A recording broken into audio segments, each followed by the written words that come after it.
Before the start of the 2024 NFL football season, I told you guys that I had confidence in Matt Eberflus to get this job done. I pointed out the improvement that the team has made overall. I pointed to how they're getting better. Some of that still holds true. The team has improved overall in what they do, but there's still too many little pieces that are just not fitting in. And as they do not fit in, the team, here's where we are.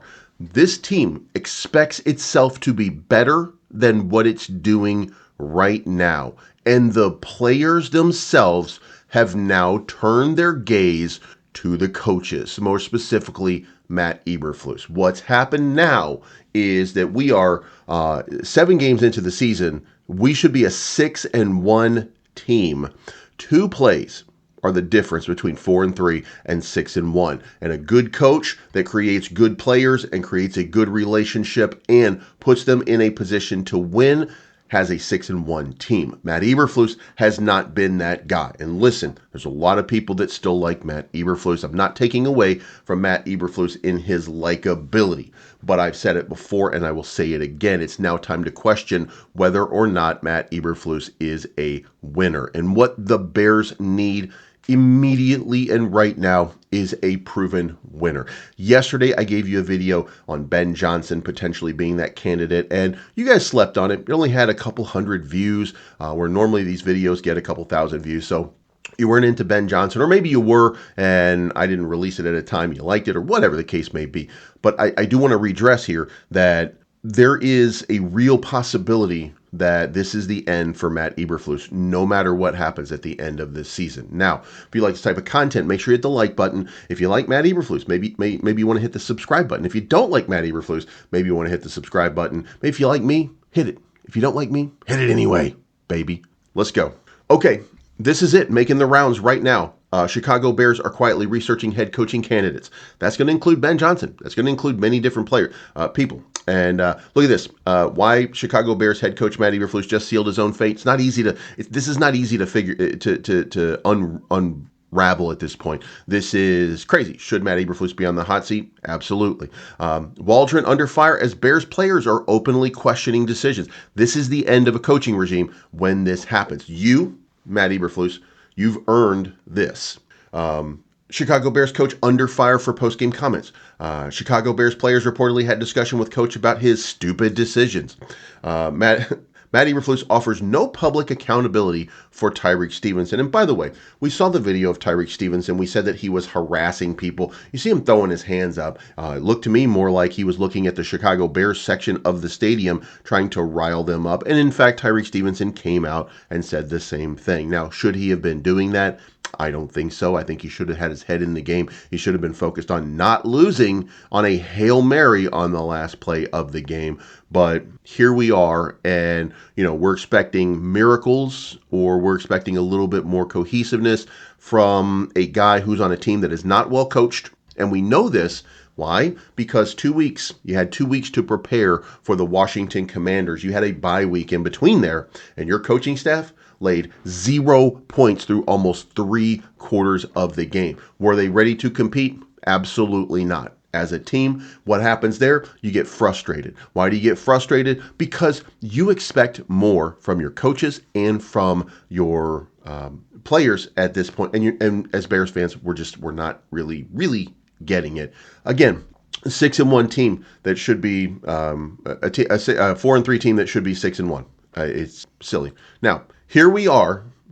The Bears are quietly researching head coaching candidates right now. That is what the early research is all about. And this is coming from insiders, by the way. Poles and Warren don't want to get caught unprepared if Eberflus can't get the team where it should be. Remember, the head coach has 1 year left on his contract. The Bears will not keep him around as a lame duck. That means either an extension or a change. 4-3, nobody is hitting the panic button yet. Wins against Arizona and New England over the next 2 weeks should calm things down before the toughest stretch of the schedule. But listen, if we struggle at any point, and at this point there's no reason to think that we're not going to struggle at least a little bit in these games, because we're not, getting off the big starts. By the way, not getting off the good starts that we got off with Luke Getsy. Like, what is going on here? How do we get this unprepared? So, wins against Arizona and New England will fix a little bit of that. But let's face facts here. Eberflus can't hide this. He's 14-27 as the head coach, including 3-17 on the road and 1-13 against teams with a winning record. Now, this is a rebuild. I don't hold him fully accountable for all of this, but I want to stress one thing. What did the Washington Commanders look like under Dan Quinn, first year coach? What did it look like? Did it look like they were hustling to the ball? Did it look like they were playing to win? Did it look like they were playing manically? Did it look like they were overmatched but still finding ways? Because that's what it looked like to me, because they were playing hard for their coach. Matt Eberflus, he has talented players, so they're playing up to their talent. They're not playing for their coach at this point. And I think that we should at least recognize that in many ways, has he completely lost the team? No, you can get it back with a couple of wins, a couple of good plays. You start to feel a little bit of confidence. Again, maybe you're fine. But it is time for this team to move on. There is no path forward with Matt Eberflus. Now, to continue. His offense have failed to take any discernible leap in quality despite massive talent additions and a staff change over the past 2 years. The only person that he brought back, and I want you to consider this, the only person on the coaching staff that he brought back was Chris Morgan. Who is Chris Morgan? He is the guy who's been coaching this disastrous offensive line since the beginning. Now, why are you keeping that one guy? What does Chris Morgan have on Matt Eberflus that allows him to continue to have a job here in Chicago coaching a team that has grossly underachieved? Now, who are the candidates?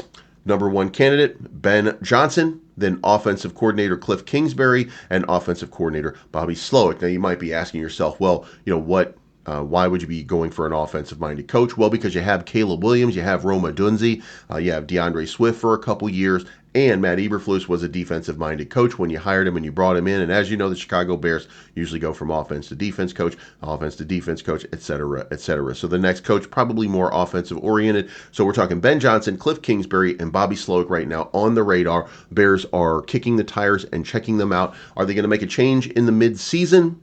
There's no chance of a change in midseason. That is not who the Bears are. They wait until the end. And we're at the end of the contract. We haven't renewed the contract. We haven't seen enough right now to say that it is a wise move to do that. Now, Ryan Pohl's wise move at the end of last season was to bring Matt Eberflus back, and then they just redid the entire coaching staff except Chris Morgan. And where are we right now? Well, we're 2 games better than we were before on a team that we felt like we should be 4 games better than before. So is there improvement? Yes. Is it coming from the coaching staff? No. Or at least I don't see it. I see that the team has dramatically improved in the quality of players across the board, but we have not yet seen any reason to think that Matt Eberflus at this point can now do this job effectively and to the best of his ability, or maybe his ability is just not enough. So let me know what you think in the comments down below. Do you want to see Matt Eberflus stay? Do you want to see him go? Are we overreacting? Is this a panic situation at 4-3? Because for me, it kind of is. I told you guys at the beginning of the season, 13-4. Now, you got to run the table just to get close to what I predicted, and I don't like being wrong. If you follow me on cryptocurrency, you know that. I don't like being wrong. So can the Bears get to 13-4? Can they get to 12-5? Can they even get to 11-6 at this point? Is that what's going to happen? Because 2 of the weakest teams in the league, you had wins against, and you lost them. Good job, Matt. Anyway, bear down, and we'll talk to you again tomorrow.